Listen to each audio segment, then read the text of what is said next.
Waalaikumsalam warahmatullahi wabarakatuh. Nah, tadi kita sudah mendengar sedikit pemaparan dan juga mungkin lebih dari ke pengalamannya Mas Andi sendiri ya. Nah, ini sudah banyak sekali Mas Andi dan juga Prof. Sarjan pertanyaan yang sudah masuk di kolom chat kami. Namun kita tahan untuk di akhir acara karena kita ingin mendengarkan pemaparan terlebih dahulu. Berbicara tentang ketahanan pangan tentu banyak sekali core ataupun materi yang perlu dibahas lebih lanjut lagi. Nah, ini mungkin pertanyaan yang sudah masuk bisa juga terjawab nanti oleh Pak Joni Subandono melalui pemaparan materinya nih. Pak Joni, boleh silakan untuk pemaparan materinya dahulu. Terima kasih Mbak Ola. Selamat siang, Assalamualaikum semuanya. Mas Andi, Prof. Sarjan, juga teman-teman yang lain. Kalau tadi Prof. Sarjan dan Mas Andi melihat COVID ini sebagai sesuatu wake up call ya, terutama Mas Andi mengatakan tadi. Saya setuju sekali. Sebenarnya kita ini memang sudah dinandabubukan oleh banyak hal, mana yang harusnya kita memproduksi sesuatu, malah kita mengimpor gitu. Tanah kita ini luas sekali, tapi kita import bawang gitu ya. Nah, ini hal-hal yang kadang-kadang kita tidak bisa mengerti. Nah, kalau tadi sudah dikemukakan ada hal-hal yang tentang ketahanan pangan, kemudian bagaimana kita membangunkan optimisme. Saya ingin melihatnya dari segi lain ya, bukan soal segi tekniknya, tapi segi perilaku di antara kita sendiri, dari komunitas kita, dari masyarakat kita. Saya kira kalau soal ketahanan pangan, kalau kita kembalikan ke keluarga, kita kembalikan ke komunitas, kita kembalikan ke masyarakat sekitar, kita tidak bisa menggeneralisir, tidak bisa dikepiah-uyah ya, tidak bisa disamaratakan gitu. Karena apa? Setiap daerah punya keperbedaan tersendiri.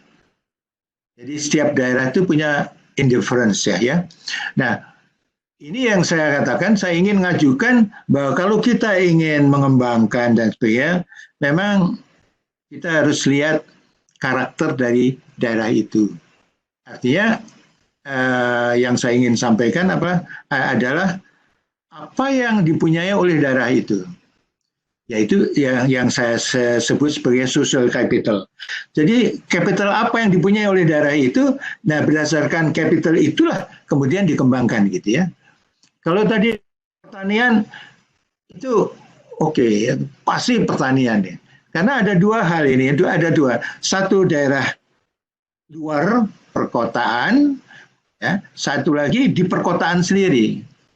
Kalau di luar perkotaan itu saya kira tidak terlalu susah, karena memang ada modal-modal yang sudah dipunyai di luar sana. Bisa pertanian, bisa dan sebagainya. Tetapi yang jadi masalah kebanyakan orang itu adalah di kota. Nah, bagaimana kasih makan orang di kota ini gitu. Ya. Nah, ini yang saya lihat harus kita pikirkan karena dengan demikian kita harus lihat sosial kapitalnya masing-masing. Saya setuju kita harus membangun optimisme dan itu harus datang dari masyarakat sendiri. Ya.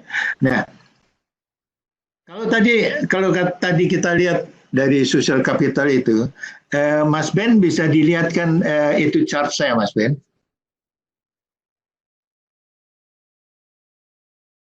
Salah satu aja.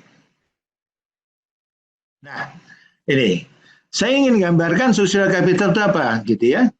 Karena di setiap daerah itu punya kekuatan masing-masing.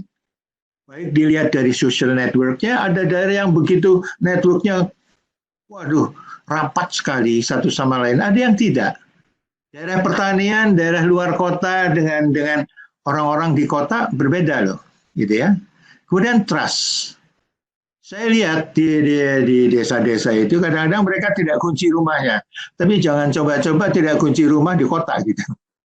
Ya. Kemudian social skill juga begitu. Setiap daerah berbeda dan access to resource itu yang dipunyai resources yang dipunyai masing-masing daerah juga berbeda. Nah, yang paling penting lagi adalah sense belonging dari orang itu gitu. Kalau kita lihat di daerah itu satu sama lain masih kenal dan sebagainya, saya masih bantu. Tapi kalau Anda di Jakarta, di Jakarta, saya lama di Jakarta itu ya, masing-masing gitu. Kadang-kadang tetangga sebelah sama depan sama itu nggak pernah. Ya tiap hari lihat, tapi ya paling cuma menganggukkan kepala. Lebih dari itu tidak, gitu ya. Jadi kalau ada apa-apa seperti kegiatan RT, RW dan yang ada itu di tiap daerah berbeda. Nah ini yang saya kira kita mesti lihat. Kalau kita ingin mengembangkan sesuatu di daerah itu, apakah itu pangan ataukah apa, kita harus berdasarkan ke social capital itu. Nah, saya setuju tadi bahwa tidak selalu pemerintah itu bisa ikut serta gitu. Malah harus diinitiate, dimulai dari masyarakat sendiri. Tetapi bagaimana memulainya? Nah ini yang kita harus pikirkan. Bahwa setiap daerah juga bisa saja kalau kita enaknya sebetulnya setiap RT, RW dan sebagainya itu kelurahan, mereka yang harusnya bisa mengambil inisiatif gitu. Tapi kan tidak semua gitu ya. Nah, mungkin ada orang-orang masyarakat sendiri yang bisa mengambil. Nah, sekarang kalau melihat seperti ini, kita harus lihat memilih agent of change, orang yang bisa membawa perubahan di daerah itu. Gitu. Nah ini yang sangat dilupakan. Kadang-kadang kalau ada anak muda yang ingin membuat perubahan malah tidak dibantu, sudah diremehkan gitu ya. Nah atau ada juga seorang ketua RT atau RW yang ingin berbuat sesuatu, warganya tidak ikut. Nah gimana ini bisa kita bangun sehingga sebetulnya COVID-19 ini adalah wake up call supaya kita kembali ke kebermaknaan dari masyarakat kita, yaitu gotong royong itu. Nah, saya melihatnya dari sana, dari perilaku, dari bagaimana menginisiat, dari hubungan manusia satu sama lainnya. Nah, yang saya ingin sampaikan, jangan sampai ide ini hanya sekedar pada saat kita punya masalah gitu.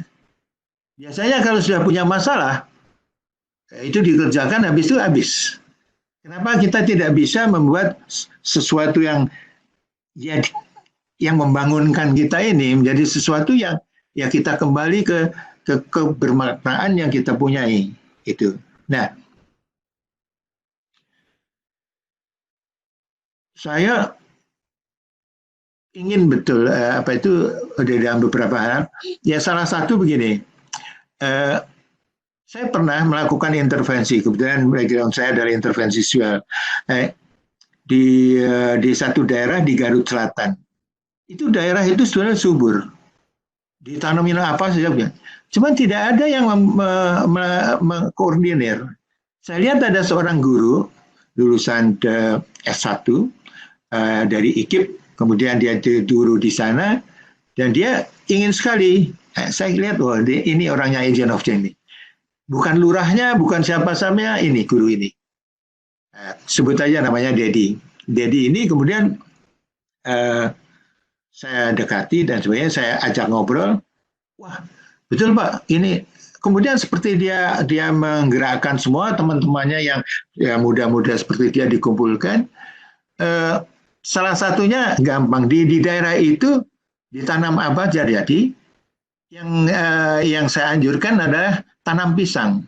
Jangan mengambil buahnya, ya kalau ada buahnya oke. Tapi saya katakan banyak daunnya.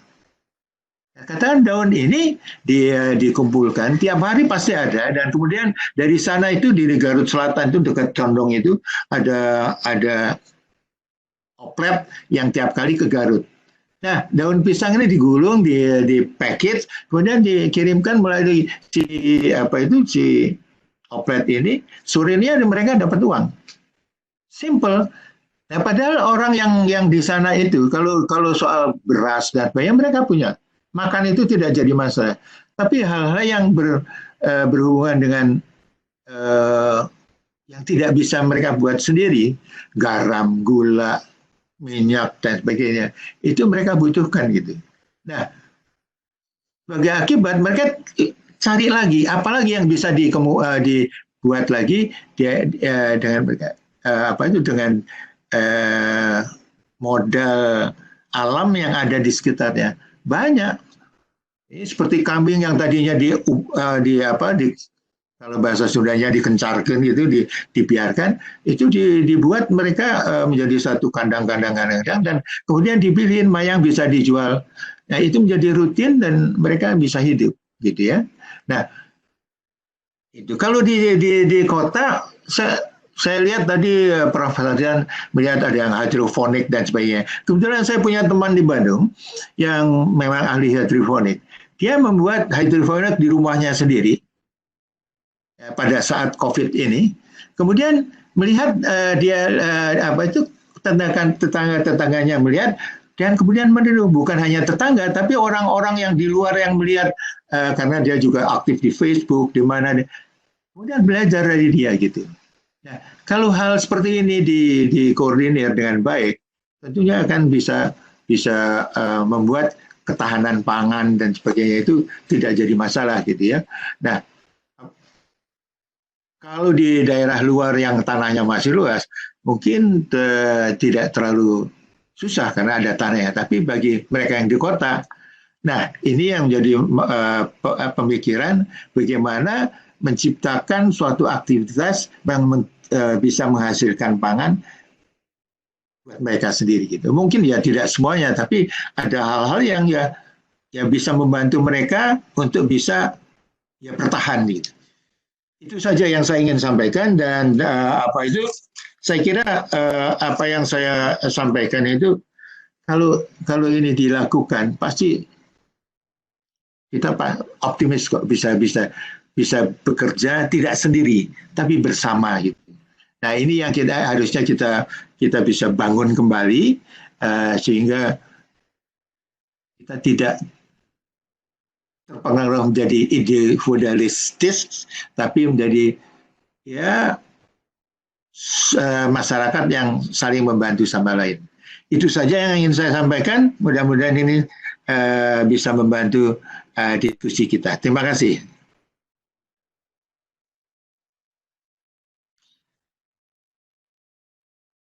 Wah, kok saya nggak dengar?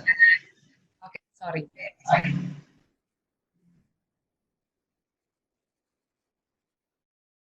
Ya, sudah dengar ya, Pak Joni? Sudah. Baik.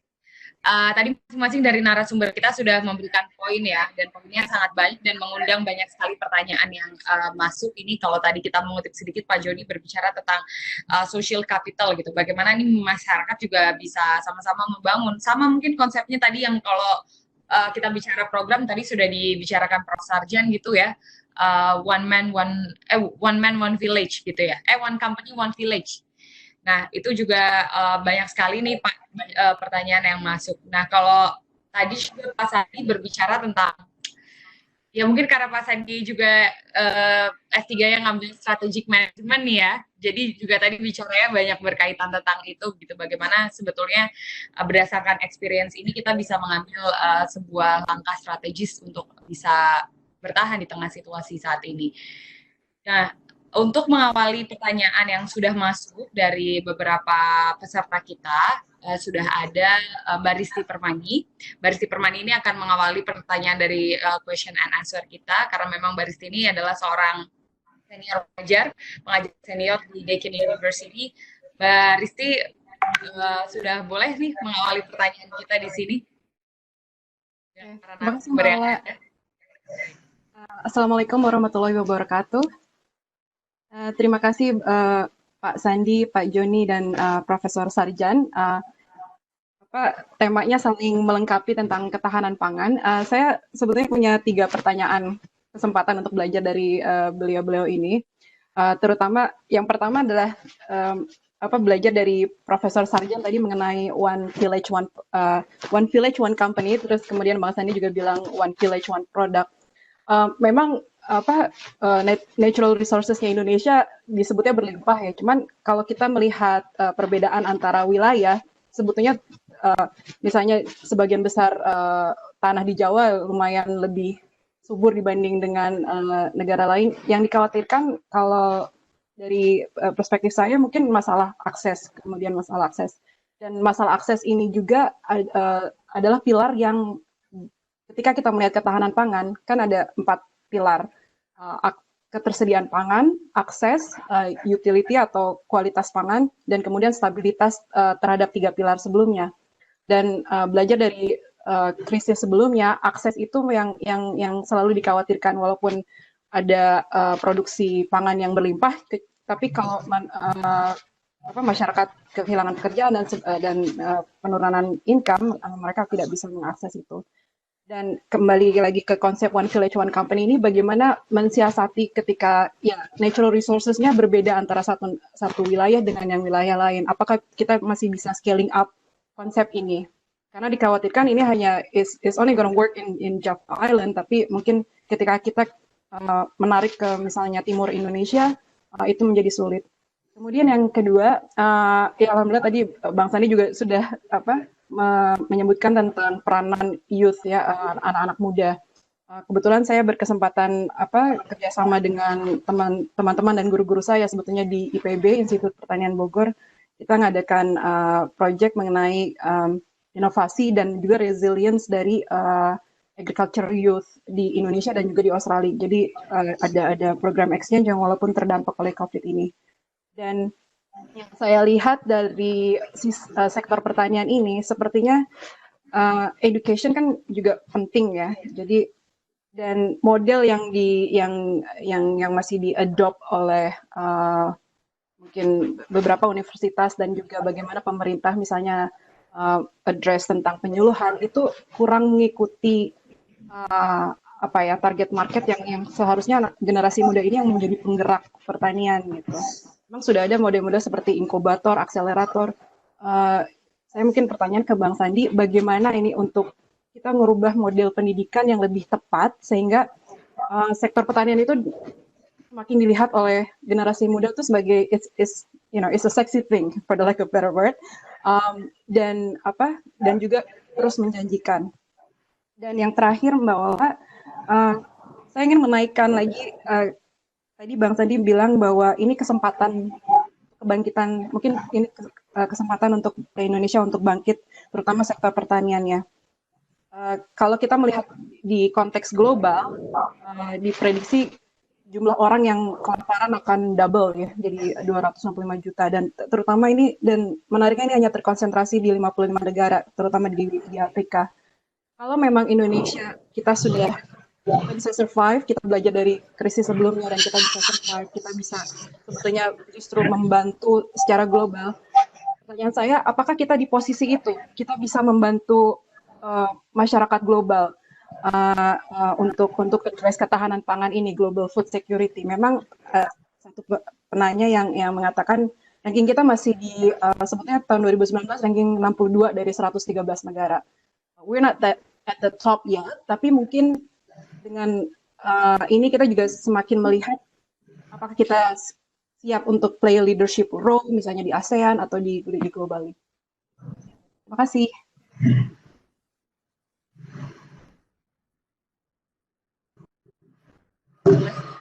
Panelis menjawab pertanyaan dari Mbak Rizky tadi. Mas Sandi mungkin mau jawab lebih dahulu. Oke, millennials ini Mbak Rizky dan Ola bagian daripada millennials, they're a very unique generation ya. Katanya kaum rebahan gitu loh, mager. Padahal saya punya research bahwa this is a generation yang salah satu yang paling inovatif dan kreatif yang bangsa ini miliki. 55% daripada millennials ini sangat tertarik memulai usaha sendiri. Dan mereka ini gemar tiga hal utama ya. Satu, anything that is authentic, yang original, yang betul-betul nggak dibuat. Apa adanya itu milenial senang banget. Kedua, relevan terhadap situasi kekinian. Dan terakhir, yang ketiga adalah mereka suka banget something yang talkable. Profesor Marjan bilang tadi viral. Jadi sesuatu yang talkable, yang potensial untuk viralnya ini luar biasa. Potensinya ini akan menarik kaum milenial. Nah, karena mereka ini mencari lapangan kerja susah, 55% juga bisa diarahkan untuk menciptakan lapangan kerja. Dan sektor pertanian ini sangat otentik, sangat relevan, dan sangat talkable. Karena ini berhubungan dengan perut dan mulut yang tetap saja walaupun mau COVID-19 orang masih perlu makan. Nah, saya melihat kalau kita bisa kemas sektor pertanian ini menjadi suatu sektor yang memiliki 3 elemen tadi dan dikemas dalam konsep entrepreneurship, dalam konsep kewirausahaan, inilah cara kita untuk mengentice atau mengajak para kaum milenial ini terjun. Saya sudah melihat sih orang-orang yang keren. Saya punya sekitar 10 atau 12 anak-anak muda yang laki-laki ganteng, yang perempuan cantik-cantik, tapi mereka pakai boot, turun ke bawah, keringetan gitu. Oh, keren banget lah. Kalau dikemas sama Mbak Ola jadi konten itu keren banget. Ini akan jadi movement, akan jadi suatu hal yang ya dulu movementnya coffee shop, dulu movementnya bikin kafe, di mana-mana buat kafe. Dulu movementnya co-working space, semua itu co-working space. Ini akan terjadi juga. Ini salah satu work from home ya, ada Sulaiman di sana.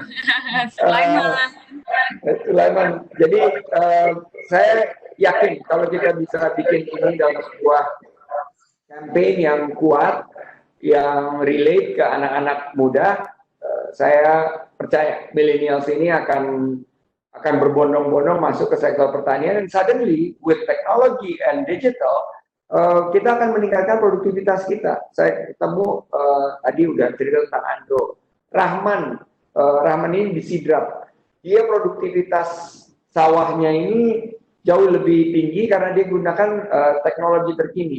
Akhirnya kami waktu itu di food station di Jakarta beli dengan satu kontrak yang panjang dengan harga yang tetap, jadi tidak ada gejolak harga lagi. Nah, ini yang jalur distribusi seperti ini yang perlu kita kembangkan, bukan hanya di Sidrap, bukan hanya di kalau Andro di Bogor, tapi juga ada beberapa milenial yang tumbuh gitu.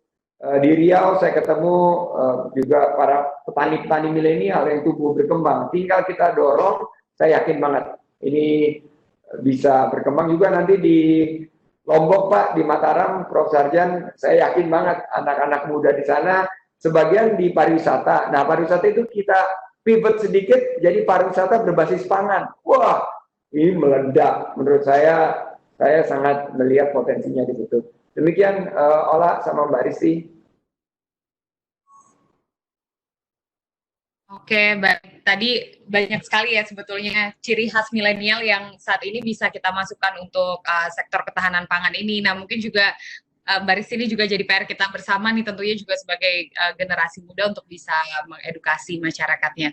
Nah, tapi bicara tentang mengedukasi, ini juga sudah banyak pertanyaan yang masuk terkait sebetulnya bagaimana sih tadi mewujudkan one company, one village itu. Nah, ini sudah ada pertanyaan yang masuk ditujukan untuk Prof. Sarjan dan juga Bang Sandi.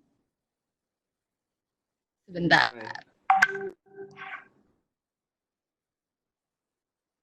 Ini saya harus scroll sedikit karena banyak sekali pertanyaan yang masuk, jadi saya harus melihat ke atas dulu.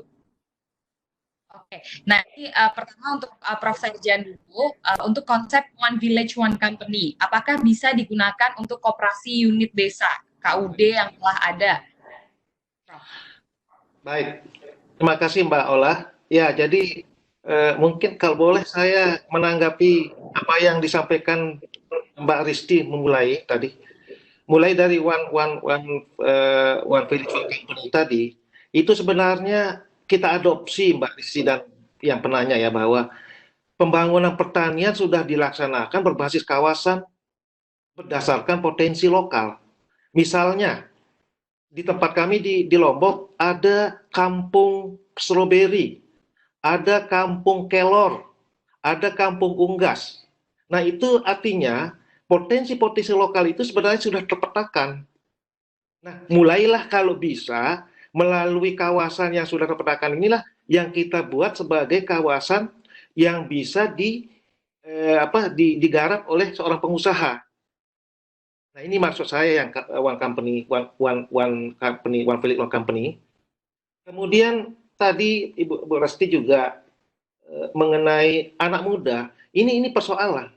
Bagaimana anak muda bisa tertarik kalau masih terkesan petani itu kotor, petani itu bodoh, petani itu mundur dan sebagainya. Oleh karena itu, di tempat kami, Bu Risti, saya sudah mulai membuat komunitas petani milenial. Yang pertama adalah membuat mereka tertarik. Membuat mereka tertarik, antara lain tadi, kriterianya oleh Bang Sandi sudah sebutkan. Ada, kalau saya menambahkan ya, kalau saya menambahkan, yang membuat mereka tertarik adalah ada unit yang bersifat unik, ada yang unsur teknologinya, dan ada yang menyenangkan. Oleh karena itu saya setuju tadi Bang Sandi, kalau kita ingin entry point anak-anak muda itu antara lain bisa kita approach melalui wisata. Oleh karena itulah kita kembangkan agrowisata sebagai bagian daripada pengembangan pertanian. Itu yang selanjutnya. Kemudian yang selanjutnya tadi saya setuju Pak Yoni ya tadi. Tidak bisalah kita pemerintah sendiri, pengusaha sendiri. Oleh karena itu konsep ABG ya bukan anak baru gede, tapi ABG plus C atau akademisi, businessman, government plus community itu harus terintegrasi, bisa membangun suatu usaha di bidang pangan, baru bisa kita harapkan sesuai dengan harapan kita. Nah, tadi kaitannya dengan Pak Ola itu aja ya. Yang sudah terjawab ya. Ya. Ada lagi belum terjawab? Sudah Koperasi. Ya, koperasi tadi. Baik. Saya kira sangat. Apalagi sekarang sudah ada BUMDes-nya. Bahkan di tingkat di daerah kami, mungkin di beberapa tempat di Indonesia yang lain juga ada mendekati model itu, Mbak. Alfamart dan yang lain-lain itu Indomart, maka kita punya BUMDesMart. Melalui upaya koperasi atau BUMDes itu juga saya kira sangat memungkinkan. Saya kira demikian oleh saya, Mbak Ola. Oke. Baik, terima kasih Prof. Sarjan. Pak Sandi, tadi sudah ada beberapa pertanyaan. Ya, terima kasih Prof. Sarjan. Pak Sandi, tadi sudah banyak pertanyaan juga yang masuk nih untuk ditujukan ke Bapak, terutama tadi berbicara tentang strategi bagaimana kita tuh bisa menjadi yang memimpin lah di ASEAN ini, karena kita berada di urutan yang cukup rendah dibanding Vietnam, Thailand, dan lainnya. Cuma tadi sudah disampaikan oleh Pak Sandi bagaimana membuat sektor pariwisata ini menjadi seperti agrotourism gitu ya, mungkin ya. Nah, boleh Pak Sandi, sebelum sekarang saya mendapatkan info nih, Pak Sandi mau pamit, katanya ada agenda lain ya. Jadi boleh sekalian mungkin ataupun menjadikan ini sebuah closing statement untuk kita semua di sini.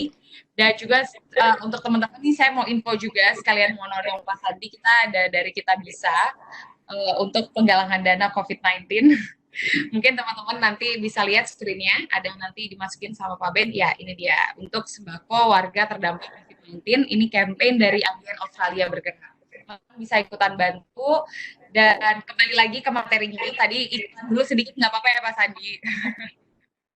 Ya, nggak apa-apa, ini kan bagian daripada reality of today, bahwa social entrepreneurship sekarang jadi a new normal, bahwa orang tiba-tiba sisi terbaik kemanusiaan kita muncul, kita ingin membantu. Dan it takes a COVID-19 untuk kita sadar bahwa kita mestinya bertumbuh, ekonomi kita harus lebih saling peduli, dan ya luar biasa sih. I'm really amazed bahwa bangsa kita ini saling gotong royong, tolong menolong, dan saya sepakat banget itu tadi yang dikemukakan oleh Pak Joni, bahwa kita punya kearifan lokal. Nggak bisa pukul rata. Tapi satu hal yang bisa dipukul rata adalah seluruh bangsa Indonesia ini, tenun kebangsaannya adalah gotong royong. Jadi saya yakin kita bisa, dan kalau bicara menjadi kembali lagi revitalisasi di ASEAN dan lain sebagainya, kita lihat Vietnam, Thailand ini udah jadi world leader di produksi pangan, malah kita bergantung daripada Vietnam, Thailand untuk beberapa jenis komoditi pangan. It takes a leadership. Saya udah jawabin sih satu-satu tadi di Q&A. Saya nih murid teladan juga nih ngejawabin semua nih. Di Q&A ini ada 14 pertanyaan, mohon para panelis juga ngintip di section Q&A ini ada berapa pertanyaan. Aku udah jawab satu-satu sih, aku udah jawab sekitar 8 pertanyaan, jadi kalau ada 6 pertanyaan lagi mungkin bisa buat Prof. Joni dan Prof. Sarjan untuk bisa membantu. Tapi pada intinya, in my opinion, it takes leadership. Bangsa ini bisa kok, kita buktiin 5 tahun yang lalu Presiden bilang infrastruktur, semua bergerak bangun infrastruktur. BUMN berlomba-lomba bangun infrastruktur. Seluruh Indonesia ngomongnya infrastruktur. Jadilah 5 tahun ini kita punya infrastruktur yang mengejar ketinggalan kemarin. Alhamdulillah. Sayang sekarang kan dengan COVID-19, infrastruktur itu is not a type of investment yang during difficult times kayak sekarang bisa menciptakan satu peluang kerja, but it's okay karena kita udah membangun infrastruktur. Sekarang saatnya leadership itu turn, dan menurut saya Pak Presiden sudah mengirim sinyal bahwa dia udah bilang start warning juga masalah pangan ini akan menjadi hal yang diprioritaskan. Oke, kalau top leadershipnya udah seperti itu, ke bawah semua juga harus ngikutin. 5 tahun ke depan kita ngomong pangan. Gimana kita perbaiki produksinya, kita perbaiki distribusinya, supaya kita nggak banyak impor. Gimana kita substitusinya juga kita lakukan. Benih, pupuk, teknologi, digital, semua milenial terjun. Ngomongnya cuma pangan. Ke depan gimana kebijakan sektor perdagangan juga memberikan insentif untuk produksi-produksi yang lokal yang bisa diproduksi lokal ya secara kompetitif. Mungkin ada yang bilang karena ini Australia kan, ya garam kita nggak akan bisa kompetitif melawan garam yang tinggal ngeruk dari Australia gitu. Tapi ya kan teman-teman kita di Madura ini harus dicariin, atau di pesisir pantai utara ini harus dicariin cara agar mereka masih bisa kompetitif. Bagaimana dengan sapi di Australia? Oke, kalau kita nggak bisa compete head on, gimana kalau nggak kerjasama? Kita kerjasama. So ini adalah konsep daripada ketahanan pangan. Bukan artinya kita semuanya harus bisa kerja sendiri. Enggak. Kita bekerja sama dalam konsep kolaborasi. Ini milenial banget. Milenial senangnya sekarang collab. Nah ini kan diskusinya masih menarik nih. Masih banyak pertanyaan. Kalau misalnya Prof. Sarjan dan Pak Joni masih bisa stay, saya